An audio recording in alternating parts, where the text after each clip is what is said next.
Revolution from Your Bed, Episode 2. Welcome, guys. Today I'm going to talk about a book that not only changed my life, like it could change your life, I believe, but actually saved my life. Yes, I know it sounds strange, but this book actually, literally saved my life. Let's hear how it went.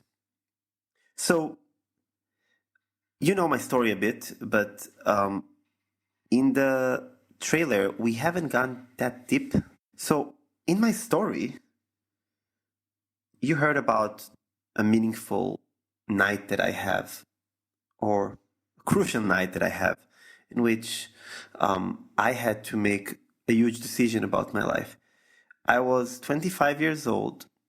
I went to see a doctor that I was waiting to see for more than 6 months, lying in bed, hopeless, helpless. And it was a private care. It cost a lot of money to my parents to actually go and see this doctor.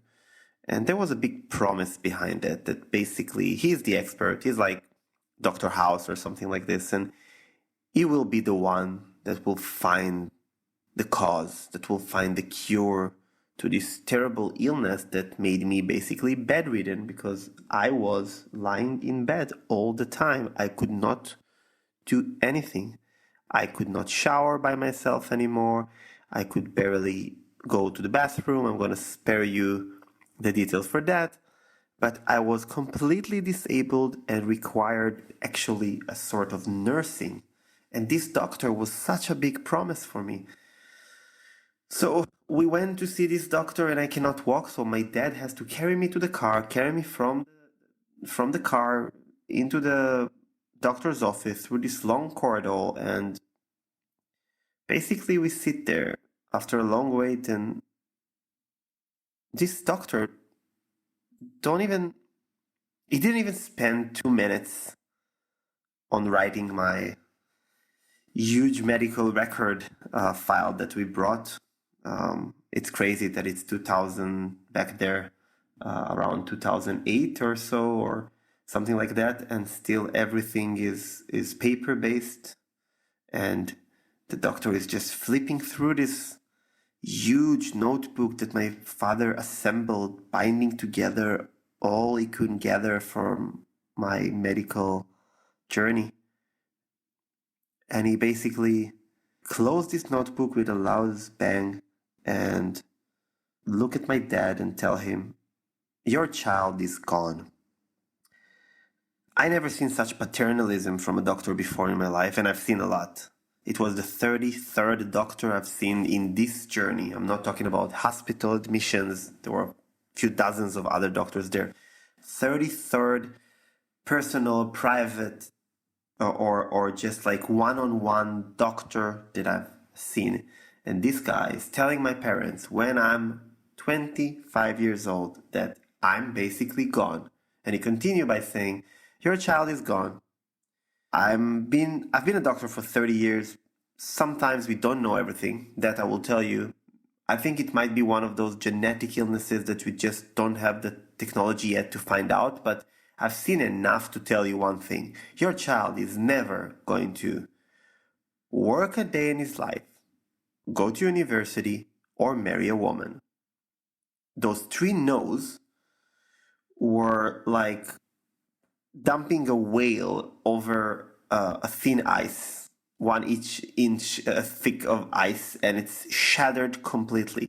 I had this little crack in my heart, this disbelief in healthcare, in medicine, that started from day one when I was first admitted into a hospital. But this time, everything shattered. He continued by saying, "I really don't think he can get out of it, but you can make his life comfortable. You can buy him a nice mattress, and you can connect his TV to some sort of cable service." It was pre-Netflix or Prime or other streaming services. "And at least he can grow old with dignity." Grow old with dignity? I'm 25 years old. I have my full life, all life ahead of me. Why would I actually want to end it like they lying in bed? Like, why stop fighting? And he continued talking, but everything is a blur to me. My parents didn't take it well, of course, and I remember driving home with my parents. Not a word was even remotely flying in the air. It was a dead silence ride. We came back home. It became a bit dark, and I was so exhausted by actually leaving my home that I fell asleep. I woke up in the middle of the night. It was terrible, those nights when you're sick and night become day and day become night. And I went to sleep at 7 in the evening and wake up at like 2. I felt disgusting. I felt terrible physically, emotionally, and mentally. And it was the darkest night of my life. It was the first time in my life that I actually contemplated and considered committing suicide. And I got to a point that I felt so ridiculous and so useless and so helpless because I was too weak to even kill myself. All the ways that I considered killing myself, I couldn't, because I cannot drive to a place there is a train so I can be hit by a train. I don't have any access to weapon, and even if I want to take pills, I can barely move my head without fainting, let alone getting up and reaching for something. So it actually made me laugh that, like, my body is so failing, that I'm such a failure as an organism, I cannot even kill myself. I cannot even have this simple liberty. And in this dark night, all I wanted to do is just start some TV, like, to get a TV running and watch something and not think about anything anymore. But to my funny surprise, the remote was a bit too far, because when my parents put me into bed, I don't know, the remote just rolled somewhere and I couldn't reach it.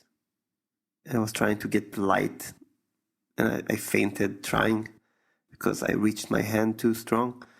In my illness, when it's very, very severe, even a little nod or straightening up the body can make you faint.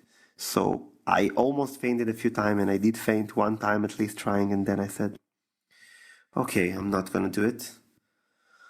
I just stared at the wall and looking for something to do, and then spiritually, miraculously, universally, whatever happened there, the only light coming out from the street lamp was shining a bit of a light, kind of a cone, over the nightstand next to my bed. And it wasn't my room anymore. My room was on the second floor and I couldn't climb the stairs anymore. So I switched room with my brother. And my brother bought a book a week before and he put it there. And that was the only cone of light shining from the street. And this book was called A Man's Search for Meaning, by a guy called Dr. Viktor Frankl. And I didn't know anything about it. I knew that I have remote family member that shared the same name, Frankl. So I thought, maybe he's Jewish too. Maybe he's Israeli, I don't know. And I picked up the book and flipped through it.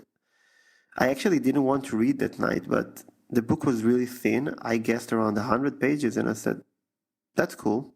I can deal with it. It may be hard to flip and hold the book, but I can find a way. I was that weak. And I actually started to read.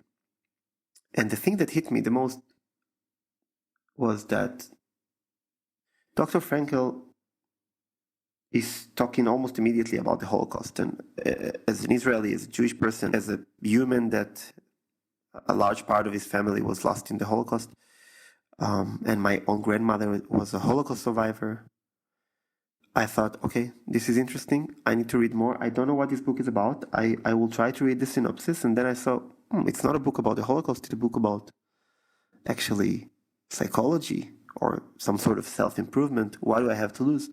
And I was starting to flip through the book. And I'm kind of sucked into the story. The translation in Hebrew is very heavy, very old-fashioned. This book was written in the late 40s and 50s, but yet it was so interesting.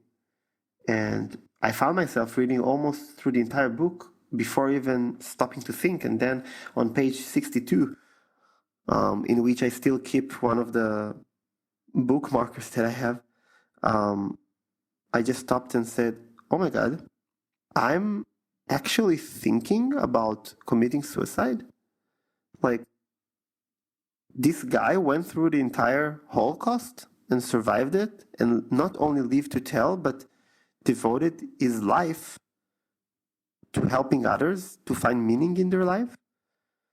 And that night I had to make a decision whether I'm healing myself or killing myself.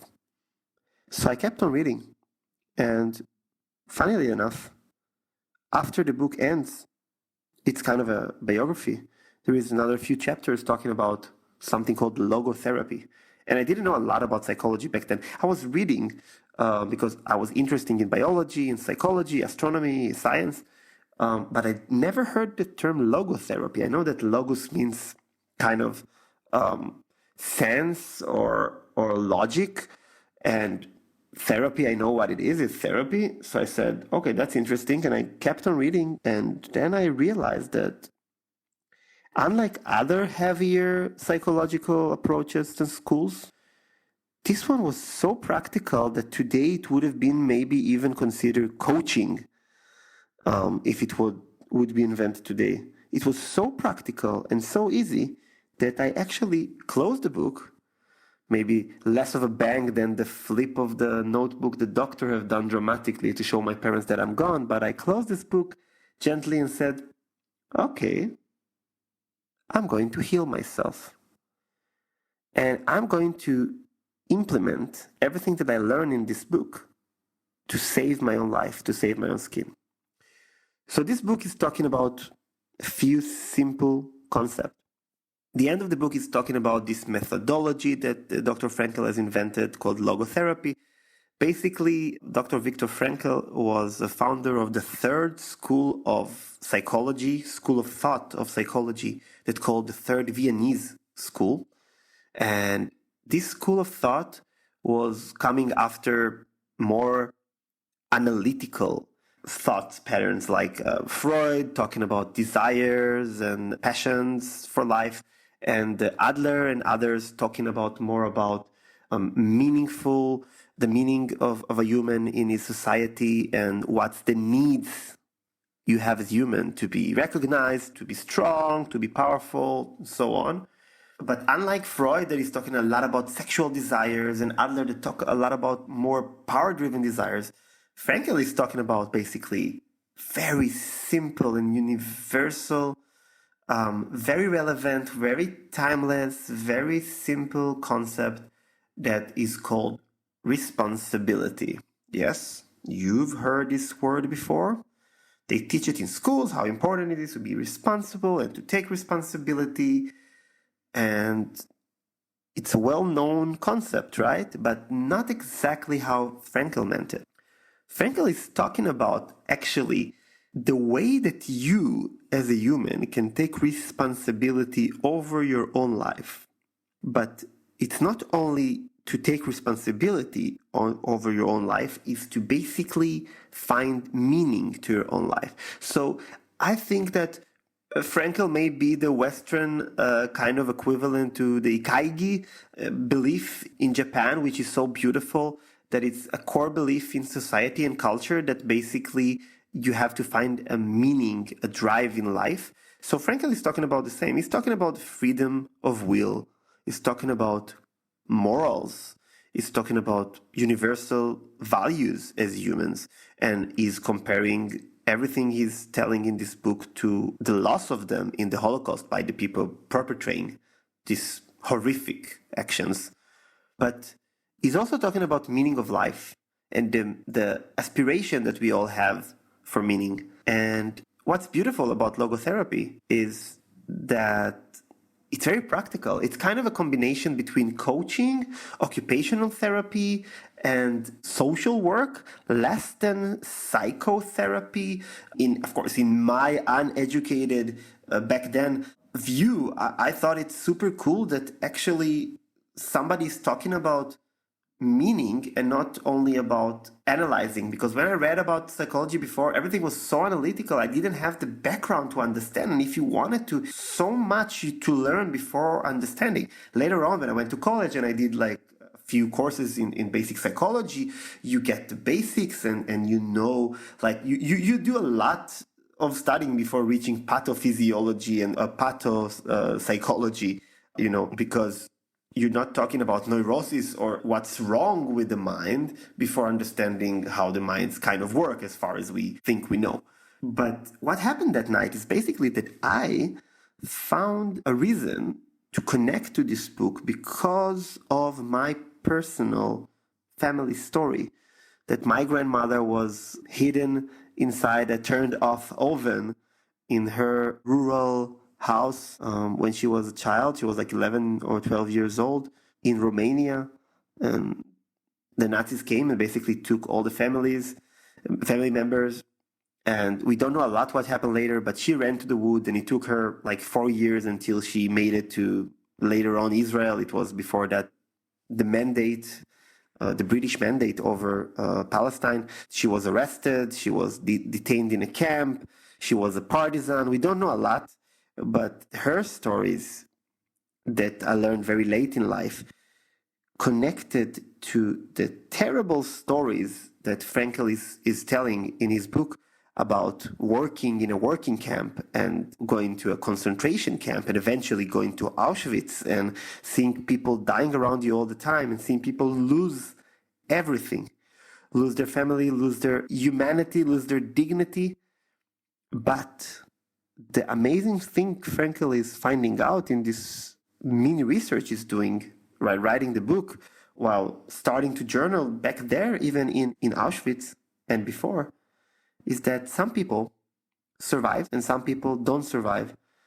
And it's not only about the external effects, it's the will, is the power we have to devote all the energy and all this meaning to our life into something. And when you lose everything, what can you hope for? I think that the common thing that I read in this book was that most people thought that they have a meaning after, they will have a meaning after the war will be over. And they strongly believe they will survive for something, to find a lost loved one, to kind of rebuild their country, to rebuild their life. But they found a meaning, they found a reason to live for. And Frankl is using a lot of Nietzsche references, because Nietzsche said basically that if you find the what for, you will basically survive anything. If you find the reason to live, you'll survive anything. And Nietzsche was, of course, a long time before it, and it very philosophical. But Frankl is telling the story about the Holocaust and then kind of putting into practice and saying that he learned that if people find meaning in daily tasks while being forcibly labored and being humiliated and abused and beaten and killed, and people still find meaning and found some sort of moral justification to believe that we are the good side, we can survive, and the fact that we are still working and not being killed today means that it's a beautiful day. And when you listen to or read something like this, you just feel a bit stupid that you complain about your own life and you complain about all this amazing richness that you have in life. And those people literally lost everything. And I know it from firsthand from my grandmother, what it's like to lose everything. And I know a lot of my friends in Israel that their grandparents came to Israel after losing their first family. People came after losing wife and children in the Holocaust, or a husband and children and brothers and uncles and parents and grandparents. And the people who survived came to Israel or to America or to other countries that were willing to accept them as refugees and gave them home, and they just rebuilt their lives. And I felt so humbled by these stories that I've decided that night that I'm actually taking responsibility over my life. I'm looking for a few things that logotherapy is talking about. And of course, I will not even recommend enough here to read this book, A Man's Search for Meaning. Logotherapy is talking about the aspire to find meaning and the meaning of life, and to find not only meaning, but to find something that is creative, and those are creative values, and also experiences, to find values that are more experiences based. For instance, I can say that my meaning of life is to help other people. I'm aspiring to find the way to help other people. I'm doing this by sticking to my creative values that are basically sustainability, helping others, social justice, and so on. And there are a few other things in logotherapy talking about morals and the freedom of will. And when I was super sick in bed, I still had freedom of will, maybe not to act upon my will physically, but I had a freedom of will. And I always tried to keep my values and my morals attached to each other. And it was so hard because all you do is just lie in bed. You're in pain, you're suffering, you don't see the light in the end of the tunnel. But when everything is organized in a very short book in front of you, in front of your eyes, you just realize, okay, I can actually find the reason to live, find my ikigai, and I will find the way to do it. And I realized that in my own story, I wasn't diagnosed. I was a few years in bed without diagnosis. So I realized that in order to actually act upon my meaning of life, I need to find diagnosis and treatment. And that's how I started my own small revolution from my bed. I've woken up at the next late morning or noon and thinking about the book all the time. I realized that no doctor is going to diagnose me and heal me, and I need to take responsibility over my own situation. Stop waiting for other people to solve problems for me, because this is how I was brought up. You live in developed countries. If there is a hole in the road, the city will fix it. If the water is not working, the other branch of the city will fix it. You're not very educated to take responsibility and entrepreneurship over stuff. Later on, it became more popular because Israel is a startup nation and so on. But when I grew up, there was nothing about it. And I woke up in the morning. I called a friend who was already studying medicine, because I was supposed to start medical school, but I was now like 4 years in bed and I couldn't. And she was already studying in Slovakia medicine. And I asked her to find a way to scan and email me all the materials she could about medical school. And I started a few weeks of gathering of materials, and I found all the basically notes for the 6 years of medical school from Tel Aviv University and other resources. It was early on. I think that YouTube came on only a year after this incident, but it was very hard to get all the materials. But after a few weeks, I got those materials. And the responsibility act I took upon my life is to stop waiting for doctors to save me. Stop waiting for love to save me. I thought that maybe a girlfriend would save me. I thought that maybe I will enroll into school, like Open University and something, and I couldn't even go to the test. It was stupid, but at least I did something. I was active. But by taking responsibility and starting to take over my own condition and situation, I actually became better because I was busy all the time. I had meaning. I had something to live for, to hope for. And my ikigai there was, I need to find a diagnosis, find a cure, and then I can go back maybe to medical school, be a doctor maybe, and help other people. I didn't know exactly how I could do it. Back then it was very clear to me that I need to be a doctor still, even though this dream of becoming a doctor was taking a lot of toll on me. And we will talk about it in another episode, about the amazing, destructive, and also life-giving force we have of dreams. But back there, it was not a dream anymore. It was kind of an aspiration for meaning. I knew that I need to help other people. It took me almost 2 years to study medicine, from cell biology to pathophysiology to reading x-rays, lab results. And eventually, I came up with a theory that there is an illness that can explain everything that I have. And it took me a few more weeks to formalize my finding and to formalize a case. It's like a police case. I actually built a literal case full of documents that prove my thesis, because you cannot come to a doctor and tell him I've diagnosed myself with POTS syndrome. I had to work like doctors work.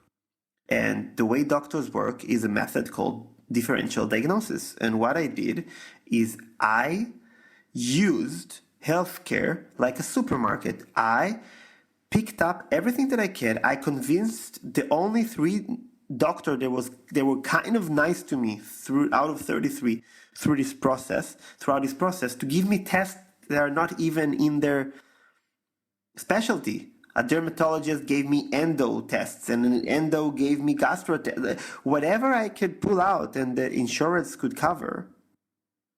And I had to fight a lot bureaucratically to come out with a case that ruled out everything that the doctors need to continue waste time. Instead of putting me in a hospital for 3-4 days to rule out, it would probably take 6 to 8 months to just rule out more things. So I played in their game, and I came with such an elaborate case that the doctor in front of me was so shocked he couldn't do anything.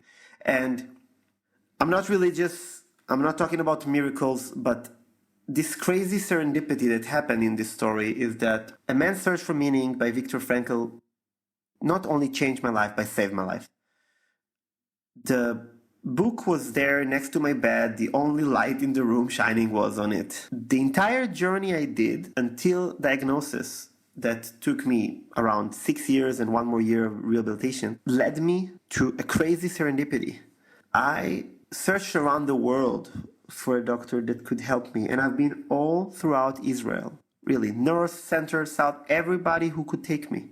But the only doctor in my HMO that was certified to send me to the final test to confirm my illness, his clinic was based in the same building I was living.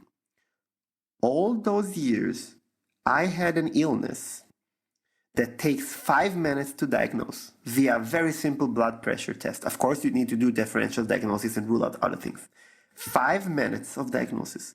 5 years took me to get to this doctor, is in the same building. And eventually, all of the startups, everything I did afterwards led me to this wonderful place called Vienna, which is strange, the birthplace and working place of Dr. Frankl. And here I'm making the patient revolution, serving as the first ever chief patient for a national health research organization. So I don't know how to call it. I am very spiritual, and I do like to think in meta, and faith is a wonderful thing. But eventually, all those wonderful miracles maybe that happened to me would not happen if I hadn't taken responsibility over my own life.